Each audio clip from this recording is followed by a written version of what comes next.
જામનગરમાં ખેડૂતોએ સરકારના 2 ગણાના જે પરિપત્ર સરકારે બહાર પાડ્યું હતું તેનો વિરોધ કર્યો અને આવેદનપત્ર આપ્યું. પણ આ સભામાં આવેલા ખેડૂતો, આવેલી ખેડૂત મહિલાઓએ પોતાનો રોષ સરકાર પ્રત્યે વ્યક્ત કર્યો.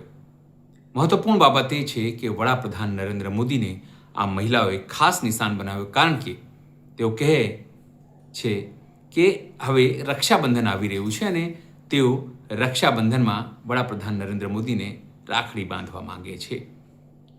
આ ખેડૂત મહિલાઓમાં રોષ છે. એમને લાગે છે કે અદાણી અંબાણી જે પણ થાંભલા નાખી રહ્યા છે તે વડાપ્રધાન નરેન્દ્ર મોદીના આદેશથી નાખે છે. એમને બધી વસ્તુ ખબર છે, છતાં ખેડૂતોને હેરાન થવું પડી રહ્યું છે, તેમને આંદોલન કરવું પડી રહ્યું છે. નમસ્કાર, હું છું ચિંતામણી પુત્રનીલ પટેલ. સ્વાગત છે આપનો અમારા કાર્યક્રમમાં. આવો સાંભળીએ જામનગર કલેક્ટર કચેરીમાં ઉપસ્થિત આ મહિલાઓ અને આ ખેડૂતો શું કહી રહ્યા છે. શું નામ છે? મધુબેન. મધુબેન, અહીંયા આયા છો આટલી મોટી સંખ્યામાં. અહીંયા લાગે છે કે સરકારનું પેટનું પાણી હળશે. સરકારનું પેટનું પાણી કેમ હાલે? અમારી જમીન, અમારો હક તો અમે માંગી હકી ને. તો અમારા બાપની જમીન છે, અમારા માવતરે જેમ તેમ કરીને અમારા માટે જમીન રાખી. હવે કેમ આ ઉભા અદાણી અંબાણી ને એને કેમ હાલે બધું લઈ જવાનું માંગ કરે છે? તો અમારો હક તો અમે માંગી હકી કે ન માંગી હકી? તો અમારી જમીન છે, અમાર ખેતીનો આધાર છે, બીજો કઈ આધાર નથી. તો અમે ખાઈ પી શું કરવાના ખેડૂત? તો ખેડૂતની જે જમીનમાંથી બધું ઉપજે ઈ તો સરકાર ખાય, બધું ક્યાં ખાવા જાય? અનાજ લેવા જશે. તો હવે કરશો શું? આવી રીતે આંદોલન જ કરશો કે બીજું કઈ? તો સીધો અમને આનો ભાગ આપે, કહું કા પૈસા આપે, કઈ કરે. સરકાર એના બાપનું તો નથી, અમારા બાપની જ છે ને જમીન. એમ હા, શું કહેશો આપ? આપી અહીંયા સરકાર સાંભળતી તો છે ને. શું નામ છે આપ? મારું નામ ભાવનાબેન છે. ક્યાંથી આવ્યા છો ભાવ? કેશિયાથી આવ્યા છે. અચ્છા, તમારે ત્યાં શું મુશ્કેલી છે? મારે આ તાર ને થાંભલા આવે છે એ જ મુશ્કેલી છે. પણ સરકાર તો કે છે કે વિકાસના કામો છે ને. આ તો એ વિકાસના ક્યાં કરે છે? અમારી ખેતીમાં સીધા થાંભલા નાખે છે તો અમારી જમીનમાં એ નાખી જાય તો અમને નુકસાન થાય છે. ક્યાર સુધી વિરોધ કરશો? જ્યાં સુધી હક ના આપે ત્યાં સુધી. આપણી સાથે જુઓ મોટી સંખ્યામાં બહેનો છે. તમે જુઓ આ તમામ બહેનો, તમે આપણે તમામ બહેનો સાથે પણ વાત કરીશું. તમે જુઓ તમામ જગ્યાએ આ લીધું તો લીધું. શું કહેશો? આયા છો અહીંયા? આમ ભયા છે. અહીંયાથી જઈશું. લોકો માહોલ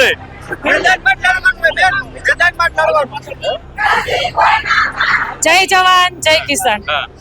જે સરકારે અમને ટુકડો આપ્યો છે ને એ અમારે ભીખમાં નથી જોઈતો. અને આ ગુજરાત ખેડૂતના બાપનું છે. અદાણી અંબાણી કે આ તાનાશાહીની સરકારના બાપનું નથી. એટલે આ પરિપત્ર જેવો કાગળ, જે ડસ્ટબિનમાં નાખવા યોગ્ય વસ્તુ અમારે આજે નથી જોતી, કાલે નથી જોતી. અને જ્યારે હું 27 માર્ચના રોજ કૃષિ મંત્રીને મળવા ગાંધીનગર ગઈ હતી ત્યારે હું એકલી મહિલા હતી. અને આ તાનાશાહીની સરકારમાં બેઠેલા એકે એક અધિકારીઓ યાદ રાખજો કે જ્યાં સુધી મારો ખેડૂત મર્યાદામાં છે ત્યાં સુધી તમારી ખુરશી મર્યાદામાં છે. બાકી જેથી નારી શક્તિ જાગી ત્યારે તમને ચપ્પલ પહેરવાનો કે જભા ઊંચા કરવાનો સમય નહીં રહેવા દઈએ. તમે તાનાશાહી એટલી બધી કરી લીધી છે કે અંગ્રેજોથી પણ તમે આગળ વયા ગયા છો. ત્યારે એ અંગ્રેજોના શાસનમાં ખેડૂત તો શેફ હતો, પણ અત્યારે આ તમારી નાલાયક સરકારે મારા ખેડૂતને સાવ ગુલામી બનાવી દીધો છે. અને આ સરકાર જ્યારથી પગલા કર્યા છે ગુજરાત રાજ્યમાં ત્યારથી પહેલા ઇન્ડસ્ટ્રીઝ એરિયો બધો ખરીદી લીધો, મફતના ભાવમાં ગોચર જવા દીધી, ખરાબા જવા દીધા, ગ્રામ પંચાયતમાં સરપંચને ભ્રષ્ટાચાર કરતો કરી દીધો. અને દિલ્હીમાં બેઠેલા ખૂટિયાઓ પોતાના ઘર ભરવા સગાવાલાને આગળ લઈ આવવા મારા ખેડૂતોને ગુલામ બનાવવા માંગે છે. પણ આજે હું ચેલેન્જ કરું છું કે શાનમાં સમજી જશો, નહીતર જેન્ટ્સ તો અલગની વાત છે, પણ જેથી હું ગાંધીનગર આવી તેથી તમારી એક પણ ખુરશી સેફ નહીં રહેવા દો. ખાલી મને એટલું કહો આ મોદી સાહેબ કહેતા મારી વાલી બહેનો મને પત્ર લખજો. આ બહેનો અહીંયા રસ્તામાં બેઠી છે, શું કરીશું મોદી સાહેબનું? તો મારે મોદી સાહેબને હવે એક પ્રેમથી સૂચના આપવી છે કે શ્રાવણ મહિનો આવે છે, બરોબર? એટલે રક્ષાબંધન પર્વ એટલે ભારત માટે મોટો હોય, તો જો ભાઈ તમે પ્રેમથી સમજો તો અમે રાખડી પણ આપી શકીએ છીએ, અને ન સમજો તો ફાંસી પણ આપી શકીએ છીએ. કારણ કે સ્વતંત્ર ભારતનો હક છે. અમે અમારા સ્વતંત્ર ભારતમાં જીવીએ છીએ. કોઈના બાપની તાકાત નથી કે ખેડૂતોને ગુલામ બનાવે.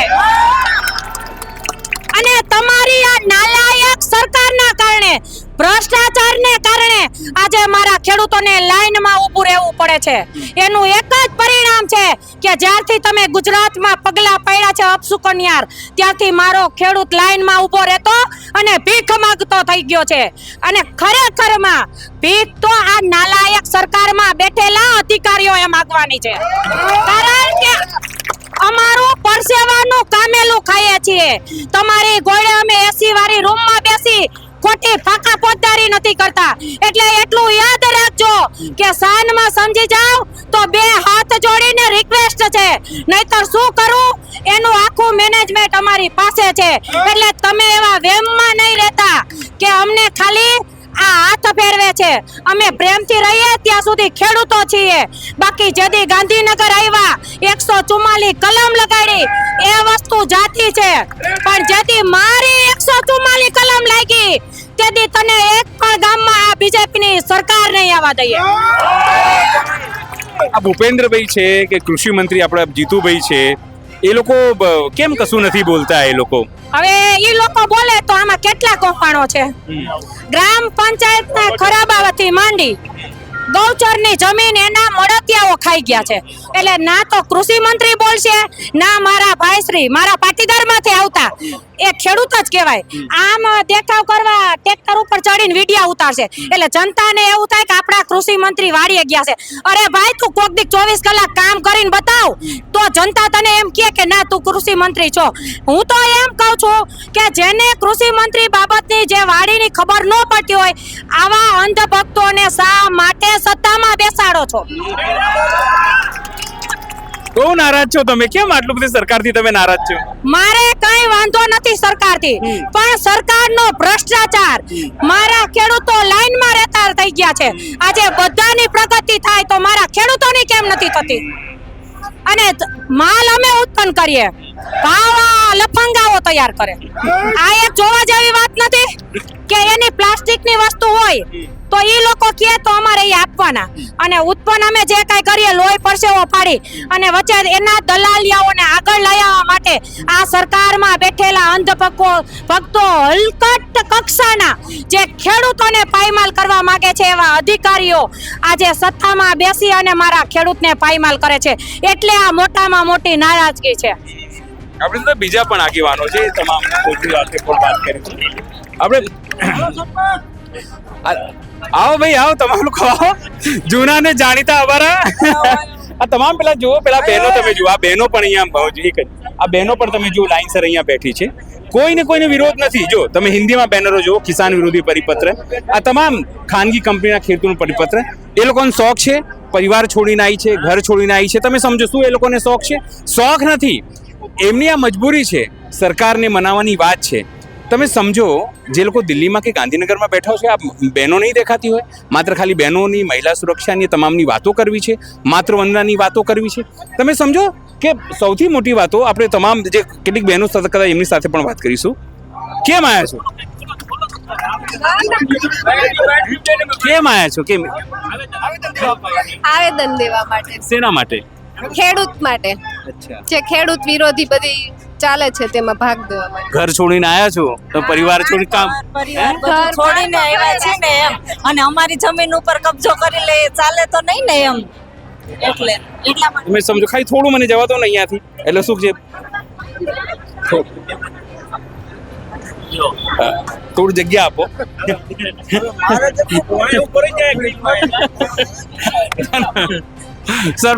બેસો, કઈ વાંધો નહીં. સરપંચ, શું કહેશો? આજે તમારા જિલ્લામાં છે ને આટલી મોટી લોકો અહીંયા ભેગા થયા છે. દર વખતે તમે લોકો આવેદન પત્ર આપો છો, શું રસ્તો છે હવે? રસ્તો કરવું હોય તો કરે. હવે અમે બે મહિનાથી આ છેલ્લા આમાં છીએ, કામ ધંધે જાતા નથી. ખેડૂતના હક માટે લડી છીએ કે અમારે કાંઈ આમાં અમારું સ્વાર્થ નથી. ખેડૂત પરિવાર માટે છીએ, આમાં કોઈ જ્ઞાતિ જાતિ કે કોઈ માટે નથી. આમાં ઓળની પર ખેડૂતનો કોઈ ધર્મ જાતિ જ્ઞાતિ હોતી નથી.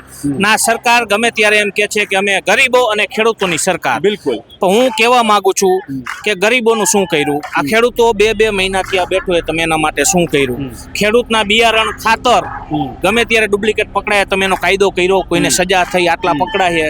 ક્યાં તમે સાંભળ્યું ગુજરાતમાં કે ખેડૂતોને ડુપ્લિકેટ બિયારણમાં પકડાઈ ગયા, આની સજા થઈ? તો આ ખેડૂતોની સરકાર કેવી રીતે? અને વાતું તો એવી કરે આપણા ગૃહપ્રધાન હર્ષ સંઘવી કે અમે આટલું ડ્રગ્સ પકડ્યું, ઓલું ડ્રગ્સ પકડ્યું. હવે દેશી દારૂ બંધ ગામડે નથી થતા અને ડ્રગ્સની વાતો કરે છે. હવે આને કેવી રીતે કેવું કે ભાઈ તારાથી દેશી દારૂ નથી બંધ થતા? રાતે 12 વાગે ગાડીઓ ભરીને સિટીમાં સપ્લાય થાય. અમારા મોરબી જિલ્લામાં માળિયા, હળવદ અને વાંકાનેર આખા જિલ્લાને દારૂ દેશી પૂરો પાડે છે. કઈ થાકી ગયા ડ્રગ્સ ની વાતો કરે. પેલા તું દેશી દારૂ નું કરને ભાઈ. અને ખેડૂતની સરકાર, ગરીબોની સરકાર આ હે જ નહીં, અદાણી અને અંબાણીની સરકાર છે. તો પછી સરપંચ શું થશે? શું આવી રીતે આંદોલન જ કરશો? એ અમારે તો ન્યાય ન મળે ને ત્યાં લગી ઘરે જ નીકળી ગયા. તમને ખબર જ છે 2 મહિનાથી તમે હારે જ છો. ઘર બાર મૂકીને આવી ગયા ને ઘરે નથી જવાનું. આને ઘર ભેગા કરવાના હે, હિતે એ પાકી વસ્તુ હે. બાકી અમારે ત્યાં લગી ન્યાય નહીં મળે ત્યાં લગી અમારું બંધ નથી થવાનું.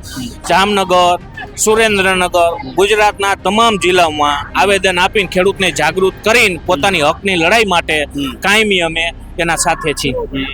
આપણી સાથે બીજા પણ શું કહેશો?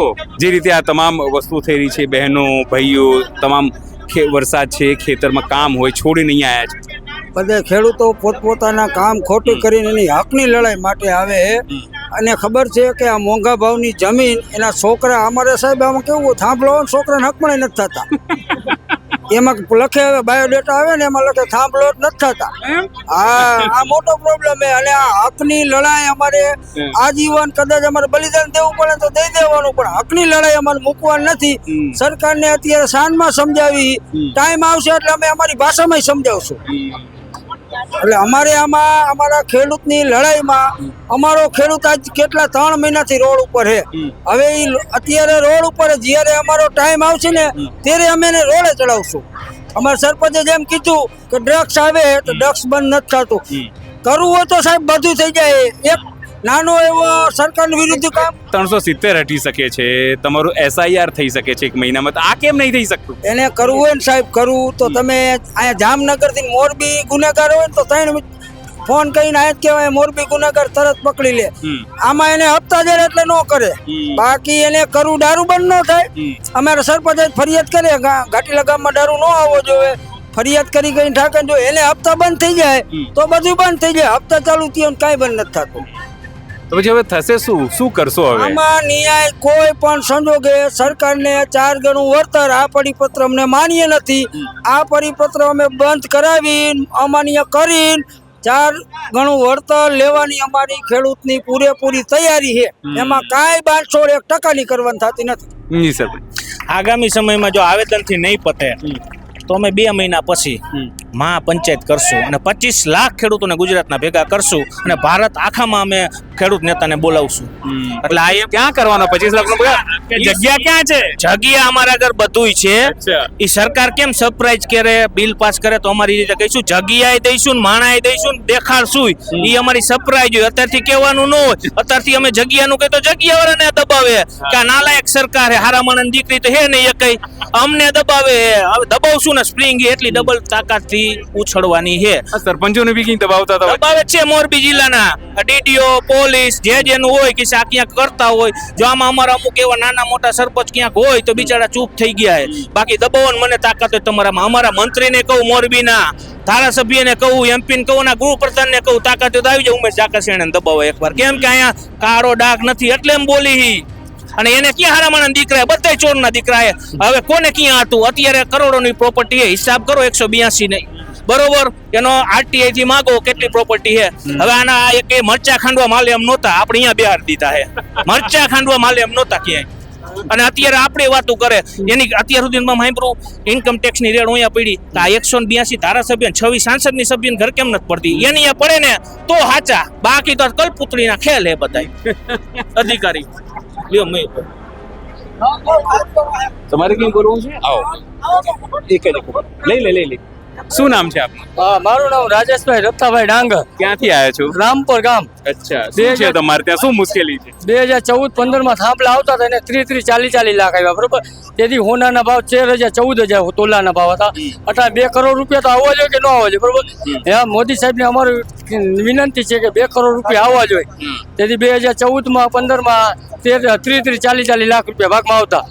હા, તેથી હોનાના ભાવ 2 કરોડ માંગો છો એમ? અત્યારે 2 કરોડ રૂપિયા આવવા જોઈએ ને, એ તો અમારે આવવાની જ છે, લાઈન તો આવવાની જ છે, બરોબર. રોકાવાની તો છે નહીં, બરોબર. મારી નમ્ર વિનંતી ઈ જ છે, બસ. તો કોઈ વાંધો નહીં, બીજા આઈજો કોઈ વાંધો નહીં. શું નામ છે?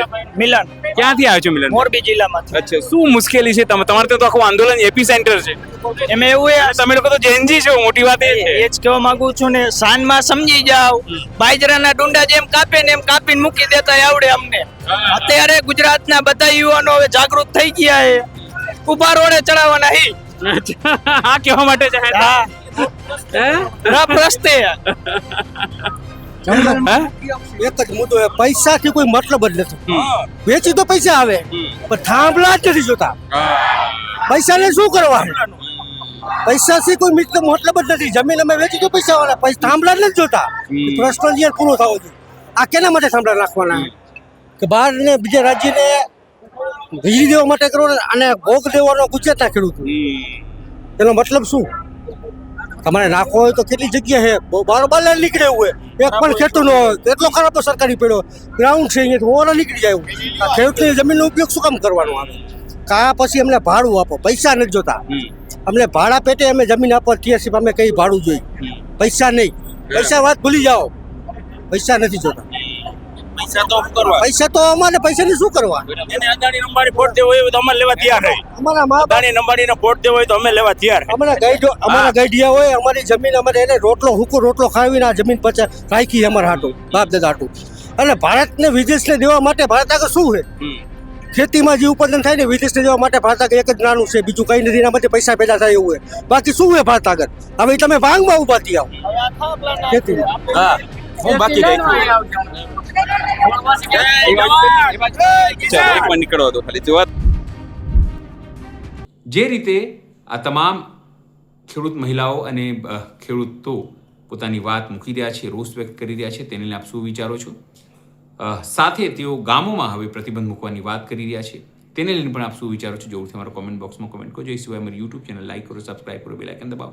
સાથે આવા નવા ઇન્સ્ટા પેજ અને ફેસબુક પેજને પણ તમે લાઈક કરો, શેર કરો અને ફોલો કરો. અત્યારે માટે બસ આટલું જ. નમસ્કાર.